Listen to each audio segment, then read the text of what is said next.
ስለመብራን ኦርቶዶክሳውያን ይሄንን ቪዲዮ እንዳታሳልፉ። ስለመብራን ነው መላችሁ።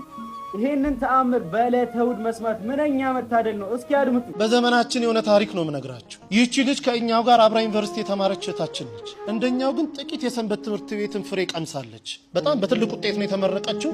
ስራ እንደምታገኝ እርግጠኛ ስለነበረች እናት አባቷን ከገጠር ይዛ መጣች። እዚህ እነሱን ጥዬ መምጣት አልችልም፣ አዲስ አበባ እኖራለሁ ብላ ከገጠር ይዛ መጣለች። ስራ ቢፈለግ የለም። 1 ዓመት ከ8 ወር ስራ ሲፈለግ አላገኘችም። ኋላ እፈልግሃለሁ ብላን እኔና አንድ ጓደኛዬ ስናወራ እንግዲህ 1 ዓመት ከ8 ወር ገመናዬን ደብቄ እናት አባቴን በቀንም 1 ቀን እየመገብኩ አኑሬያለሁ። የቤት ኪራይ መከራ ነው፣ ብዙ ነገር ጭንቅ ነው። እባካችሁ ጥቂት ገንዘብ አበድሩኝና ወደ አረብ ሀገር ተሰደዳለሁ አለች። ተይ ብንላት እምቢ አለች። ጥቂት ገንዘብ አዋጣንላት። ለሽልማት የተሰጣትን የአንገት ሐብል የእጇን ሁሉ ሸጣ ጉዞ ወደ አረብ ሀገር ትሄዳለች። 3 ወር እንኳን መስራት አልቻለችም። እግሮቿ ማበጥ ጀመሩ። ማበጥ ሲባል ዝም ብሎ ማበጥ አይደለም። በኢሞ ፎቶ ልካ ስናየው አንድ እግሯ በራሱ 3 ሰው ያነሳው መምጠቱ። ሆስፒታል ስትመላለስ ቆይታለች። ዶክተሩ የመጨረሻ ያለውን ሪዛልት ሲሰጥ ሰውነትሽን ካንሰር የሚባል በሽታ ተቆጣጥሮታል አለ። ከቻልሽ የእኛን እስልምና ተቀበይሽ አዳያዥ ከኛ ጋር፣ ካልሆነ ግን ወደ ሀገርሽ ሂጂ። የማያምን ሰው በሀገራችን የመቀር ልማድ የለንም አሏት። እነሱ ተማምኖ ሞት አውጀውላታል። ዶክተሩ 2 ቀን ቀርቶሻል ብሏታል። እዚህ ደውላ እናትየው ጋር ስትነጋገር እናቴ ሆይ እኔ ባለሁበት ቦታ አክሱምም እያለሁ እዛም ገጠር እያለን ሲጨንቀኝ ስታመም ጸበል ቦታ ነበር መሄድ። አሁን ግን ባለሁበት ጸበል የለም። በአንቺ ማይፀን ውስጥ 9 ወር ከ6 ቀን ኖሬያለሁ። የአንቺ ስጋ ማለት የኔ ስጋ ነው። እባክሽ ሂጂና ተጠመቂልኝ አለቻት። የተልኮ ጥምቀት ማለት ይሄ ነው። ሂጂና ተጠመቂልኝ፣ በአንቺ ስጋ እመቤቴ እኔን አጥምቃት ትፈውሰኛለች፣ አምናታለሁ፣ ሂጂ አለች። ለካ እናትየው እግራቸውን ያማቸዋል። እሳቸውም ጳጉሜ 1 2 3 2013 ዓ.ም ልደታ ታውቁታላችሁ ብዬ አስባለሁ። ሜክሲኮ ልክ ስትገቡ እዛ በስመ አብ ወወልድ ወመንፈስ ቅዱስ አሐዱ አምላክ አሜን፣ ይቺ ጥምቀት የኔ ጥምቀት አይደለችም፣ ልጄ ባለችበት ቦታ አጥምቂልኝ ትላለች እናት እየገባች። ተጠምቀው ሲወጡ 3 ቀን ነው ተጠምቀው የወጡት። ደውልልኝ አሉ ዶክተሩ። 2 ቀን ቀርቶሻል ብለዋል። እናትየው 3 ቀን የተጠመቁት። ሲደወል ልጅቷ ዝልፍልፍ ብላ ወድቃ ሆስፒታል ወስዷታል። ሆስፒታል ገና ስትገባ ራሷ ነው የምትነግረን፣ ሰውነቴ ላይ የነበረ ያ ክብደት የሚመስል አላንቀሳቀስ ያለኝ ነገር ሁሉ ውድቅ ብሎልኝ አዲስ የ18 ዓመት ሕፃን ልጅ መስዬ ሆስፒታል በር ቆምኩኝ አለች። ይሄ ከአእምሮ በላይ ነው። ዶክተሩ እንዴት ሆንሽ ይላታል። አላውቅም ትሏለች። አንቺም ካላውቅሽ እኔ ምን አውቃለሁ ይላታል ዶክተሩ። እርሱን የሚመረምር ዶክተር ፈቃድ ሞልቶ ወጥቶ ነበረ።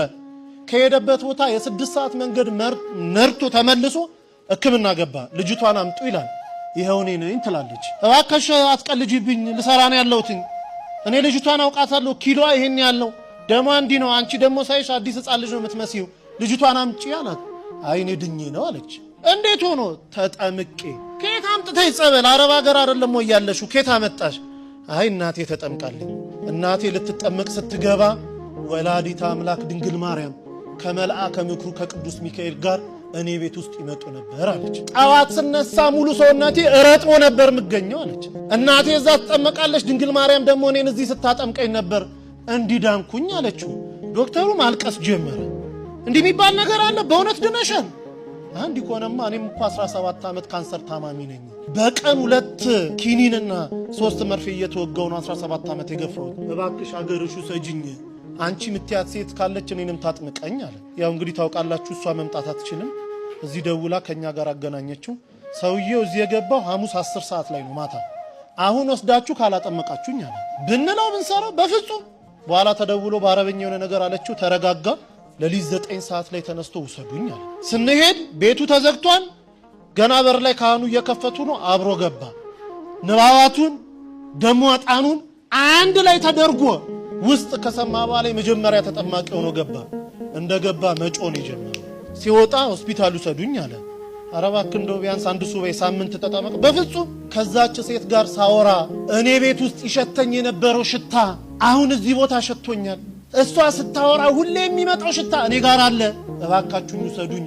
ከውስጥ የጥቁር ነገር እየጮኸ ሲወጣ ይቻለው፣ እንደ ጉም ደመና ወጥቶ ሲወጣ ይቻለው፣ ውሰዱኝ አለ። ሆስፒታል ተወሰደ። ምርመራውን ጠበቀ። ሲመጣ ካንሰር የሚባል የለብህም ተባለ።